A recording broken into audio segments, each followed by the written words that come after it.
Baik, Assalamualaikum warahmatullahi wabarakatuh. Selamat sore rekan-rekan semuanya. Hari ini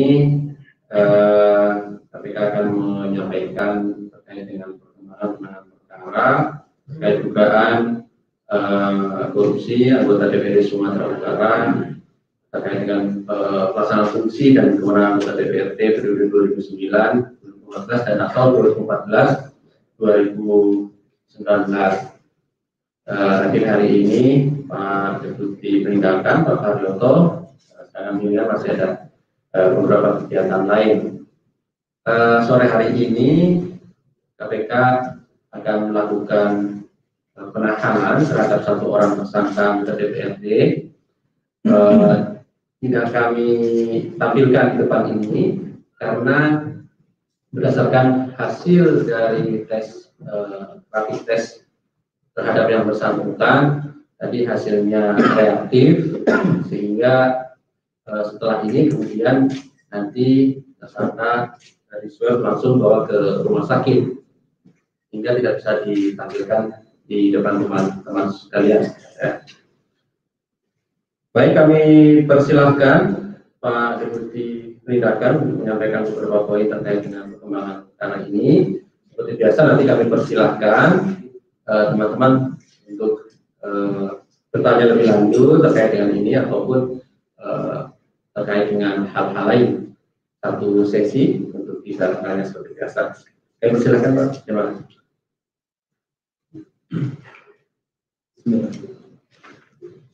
Assalamualaikum warahmatullahi wabarakatuh. Selamat sore. Salam sejahtera untuk kita semua yang saya hormati rekan-rekan media. Sore hari ini sebagaimana biasa sebagai bentuk pertanggungjawaban kepada stakeholder utama dalam masyarakat tentang kegiatan penyidikan yang dilakukan oleh Kedeputian Penindakan. Pada hari ini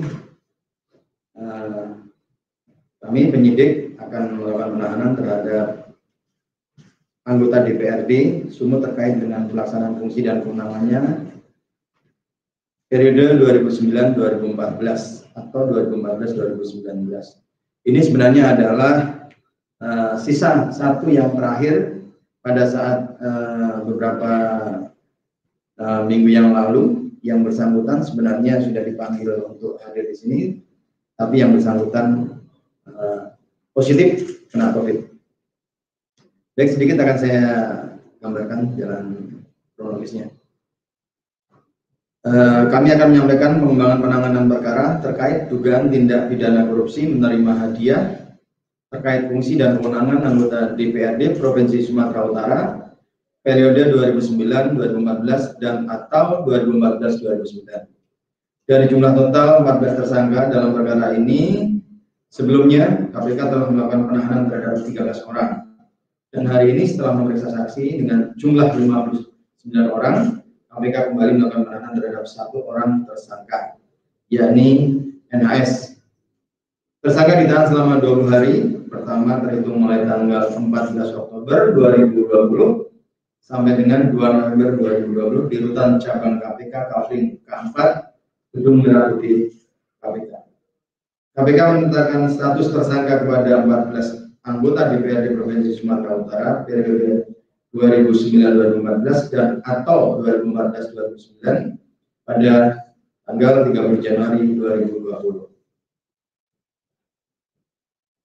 Para tersangka tersebut diduga menerima hadiah atau janji berupa uang yang diterima secara beragam antara 377 juta sampai dengan 770 juta dari Gubernur Sumatera Utara Gatot Pujo Nugroho terkait dengan pertama bersedia laporan pertanggungjawaban pemerintah Provinsi Sumatera Utara tahun anggaran 2012 sampai dengan 2014, persetujuan perubahan anggaran pendapatan dan belanja daerah Provinsi Sumatera Utara tahun 2013-2014, pengesahan anggaran pendapatan dan belanja daerah Provinsi Sumatera Utara tahun anggaran 2014-2015.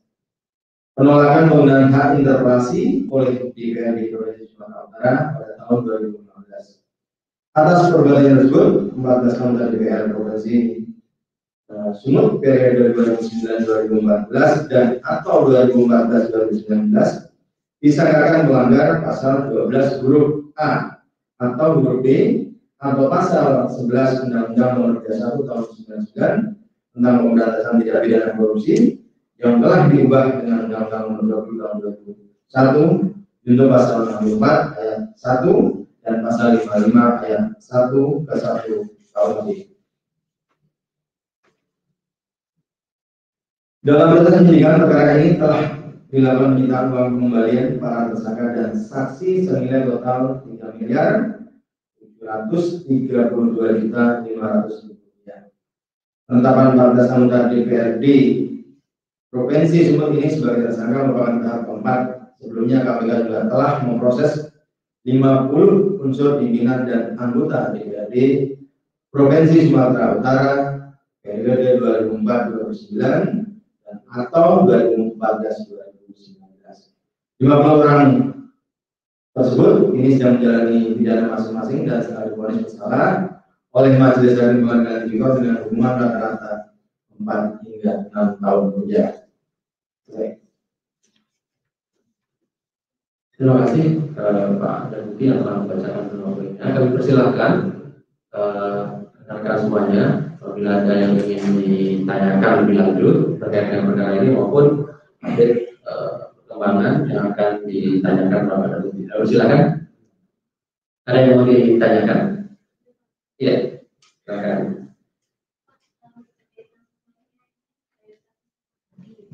Ini kan udah jadi ini Pak pengadilannya itu udah ada jadwal sidangnya belum? Terus yang kedua Pak, kan sebelumnya Pak Nawam itu bilang pernah ekspos untuk kasus TPP-nya ya.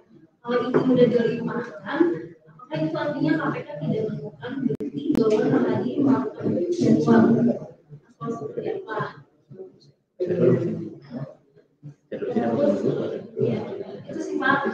Terus yang kedua Pak, sama ini Pak, soal sebelumnya itu kan orang Pak Muldoko, orang Presiden itu bilang kalau banyak rumah sakit yang memperoleh semua pasien yang meninggal karena COVID supaya dapat anggaran dari pemerintah. Nah, itu mereka bakal mendalami hal tersebut nggak sih Pak? Itu aja dulu Pak.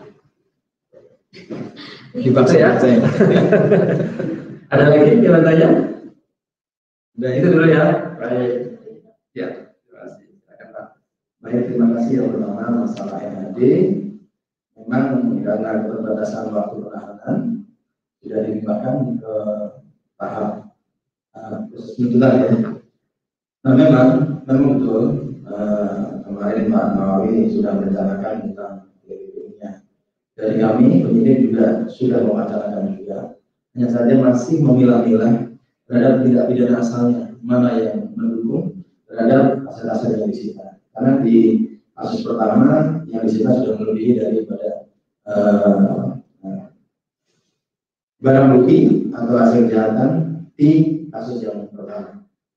Nah, kemungkinan dalam waktu dekat juga kita akan segera belakan kembali atau ekspos kembali bila berkeinginan apakah nanti kita menggunakan BPU atau mempertanggungjawabkan kepada tersangka untuk membuktikan atau membuktikan harta-hartanya yang kita anggap tidak sesuai dengan profil. Yang kedua, masalah pernyataan Bapak Muldoko, ya memang kalau ada ini kami sampai saat ini di Kementerian Penindakan belum masuk pelahan. Ya. Namun nanti akan kami koordinasikan dengan Direktorat Humas apakah ada laporan yang masuk yang betul-betul terinci secara jelas bahwa seseorang yang meninggal bukan karena COVID di COVID-kan. Kalau memang ini ada, ini menjadi hal yang menarik di tengah pandemi, ada upaya-upaya perbuatan yang tidak baik. Berarti yang kasusnya Nurhadi itu penyitaan aset semuanya pure untuk kasus korupsinya sama gratifikasinya. Ya. Sementara memang lebih asetnya lebih karena dari yang pertama itu sudah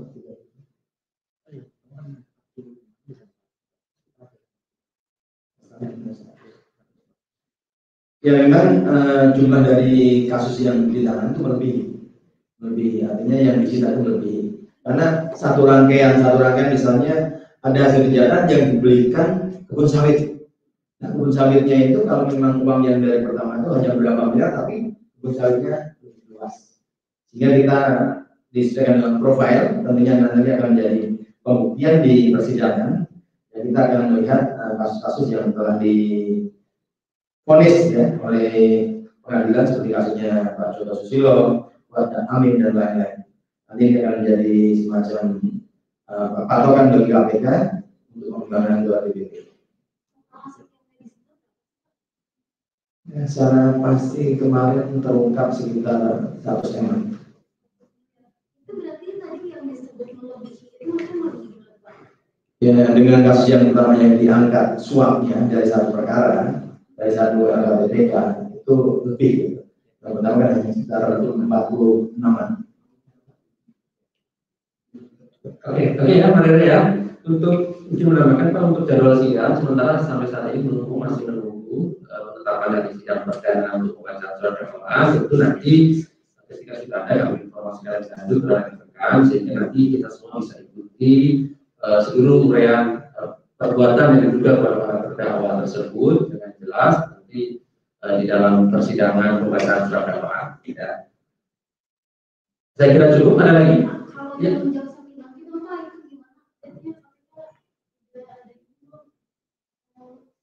Emang mereka nggak melihat apa namanya, nggak khawatir bakal ada kluster gitu, nggak mengusut ke MA gitu kan sebelumnya KPK bilang kalau itu tuh mulai ke MA. Nah, dengan melihat perjalanan yang sekarang ini gimana nih Pak? Sudah.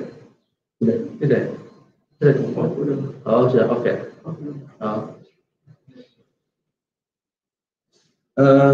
Sampai saat ini yang supervisi kita memegang apa harus selalu mengatur sekalipun ini tugas pakai Pak.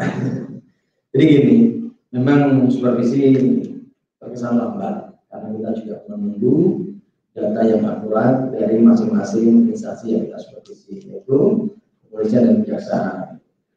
Tentang terbukanya klaster baru, ya sangat dimungkinkan apabila data-data yang ada nanti akan melihat ada bagian mana yang belum dimunculkan.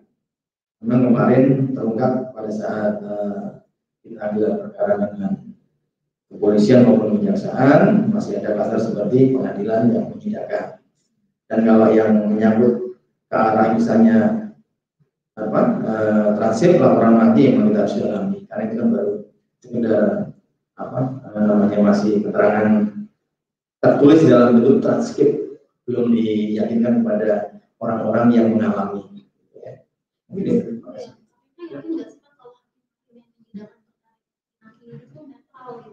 karena kan kita juga tahu bahwa perkara ini mulainya ke MA.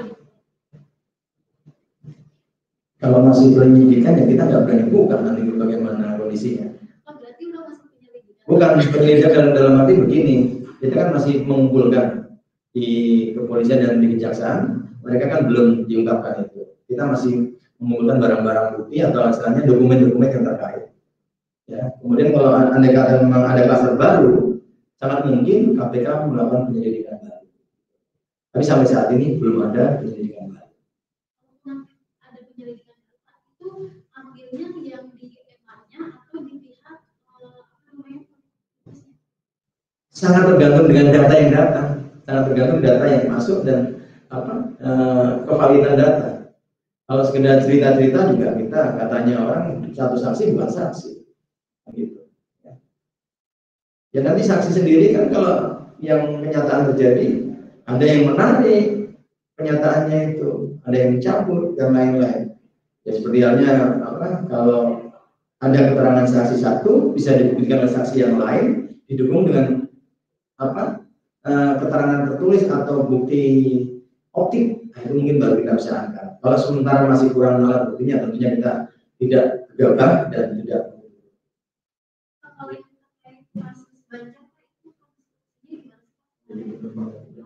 Jawa Barat ya, yang bisa penyidikan. Penyidikan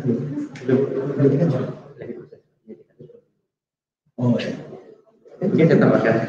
Mungkin saya tambahkan di sini ya Pak, terkait dengan kasus Banjar. Tentu saat ini masih proses penyidikan ya. Kami memahami harapan masyarakat, kami membaca di media bahwa masyarakat banyak berharap bahwa kasus ini segera selesai.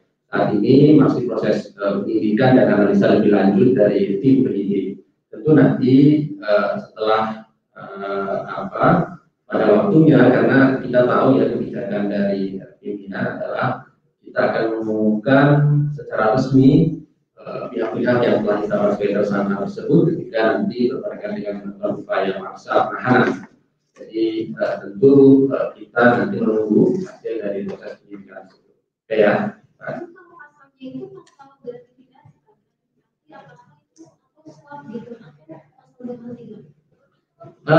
Ya ini kan masih proses penyidikan ya, Pak Rere, jadi masih berjalan sehingga nanti konstruksi perkaranya pun nanti akan dijelaskan secara lengkap ketika bukti yang sekarang sedang dilengkapi oleh tim penyidik di beberapa pemeriksaan, baik itu para saksi maupun penyitaan terhadap barang bukti.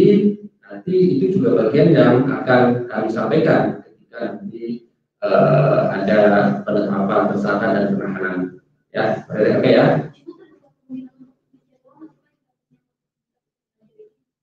Ya tentu begini ya. Di dalam baik. Di dalam kebijakan umum KPK saat ini penanganan perkara itu yang pertama ya, itu tidak sekedar kemudian memidana seseorang ya, ketika proses persidangan, tetapi bagaimana aset recovery itu kembali. Nah, aset recovery kembali itu tentu ada beberapa instrumen yang bisa digunakan selain penerapan pasal-pasal tindak pidana korupsi, juga kemudian tindak pidana pencucian uang. Tentu ketika teman-teman melakukan penyidikan, artinya ke sana.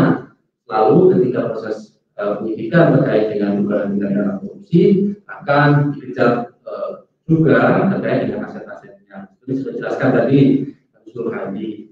Saat ini tadi sangat memungkinkan nanti ketika setelah dilimpahkan perkaranya di persidangan, suap dan gratifikasi, kemudian nanti di dalam lebih lanjut terkait dengan aset-aset yang kemarin kemudian ditemukan yang melebihi dari dugaan suap dan gratifikasinya. Sangat memungkinkan tidak pidana pencucian uang gitu ya.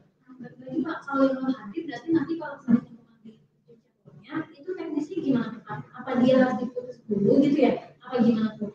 Ya di dalam beberapa perkara kan kemudian setelah dakwaan selesai terbukti, kemudian ada dugaan tindak pidana korupsi lain itu sebagai keterangannya kemudian dikembangkan di sana untuk pencucian uang. Sekarang kan indikasinya sudah sangat jelas kalau kemudian sudah ditemukan beberapa aset, dan nanti yang dihubungkan dengan dari keterangannya yang mana kan gitu. Nah ini untuk saya sudah dijelaskan oleh Pak Budi, memilah dan memilihnya ini kan perlu waktu.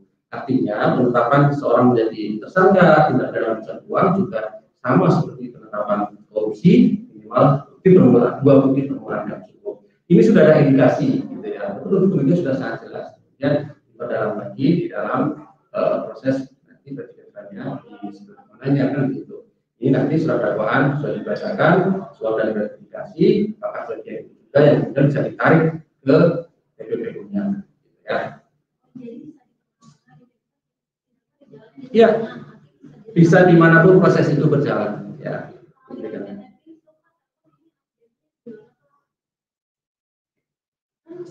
Iya, seperti yang sudah kami sampaikan kemarin ya, Mbak Rere, itu masih proses penyelidikan sampai hari ini.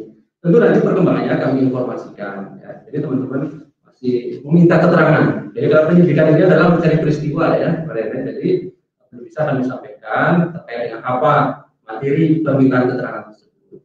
Nanti kalau proses penyelidikan pasti kami sampaikan. Ya. Jadi masih terbuka kemungkinan memeriksa lain di PT. Ya tentu kebutuhan untuk memeriksa pihak-pihak lain yang diberi keterangan adalah dari teman-teman penyelidik ketika kemudian mencari peristiwa itu ya. Jadi kami bisa menyampaikan artinya bahwa tergabungnya siapapun yang diduga mengetahui terkait dengan apa yang sedang dilakukan penyelidikan oleh tim, kami nanti pasti akan diminta keterangan ya. Oke. Oke, terima kasih Pak Deputi, terima kasih untuk semuanya. Selamat sore semua.